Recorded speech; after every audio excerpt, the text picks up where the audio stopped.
ওর বিয়ে হলে আমার সঙ্গেই হবে। এই সময় কমলা মাসিও নেই, আজই ডিউটিতে বাইরে যেতে হলো। আরে দাঁড়ান দাঁড়ান দাঁড়ান, আরে আপনি এত হাইপার হবেন না।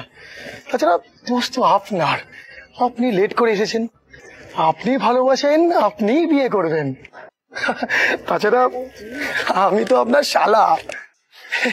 এই যাও বোন, বোন যাও। তুই এসব কি বলছিস?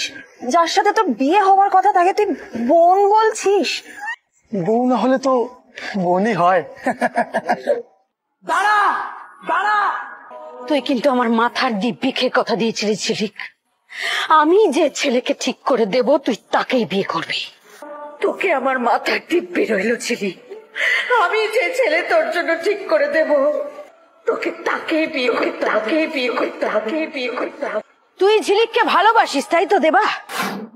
আমি জানি তুই সেটা সবার সামনে বলেছিস, কিন্তু ঝিলিক কি তোর ভালোবাসা স্বীকার করেছে? হ্যাঁ করেছে? মাথা থাকে একজনের ভালোবাসায় নয়। ঝিলিক যতক্ষণ না বলছে, সবার সামনে বলছে যে ও তোকে ভালোবাসে, ততক্ষণ ঝিলিককে আমি এখান থেকে যেতে দেব না। সবার সামনে যেমন তুই বলেছিস, তাহলেই আমি ওকে যেতে দেব। আমি দেবাকে ভালোবাসি, কিন্তু সবার সামনে এটা আমি বলতে পারবো না।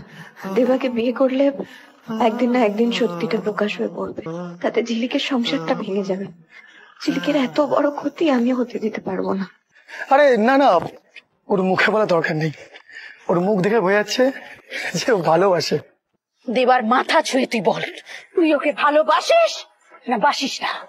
কে আমার মাথার দিব্যি রইল ছিলি, আমি যে ছেলে তোর জন্য ঠিক করে দেব তোকে তাকেই বিয়ে করতে, তাকেই বিয়ে করতে, তাকেই বিয়ে করতে। কিভাবে বলবো আমি যে তোমার মাথায় হাত রেখে কথা দিয়েছি, আর ঝিলিক আমার জন্য এত কিছু করছে। নিজের মা বাবা, নিজের পরিচয় ছেড়ে একটা অচেনা অজানা বাড়িতে রয়ে গেছে, শুধুমাত্র আমার সাথে হওয়া অন্যায়ের বদলা নেবে বলে। আর তুমি সেই ঝিলিকের মা, কথায় আমি আমার পছন্দের ছেলেকে বিয়ে করতে পারবো না? না না, আমি কিছুতেই বলবো না।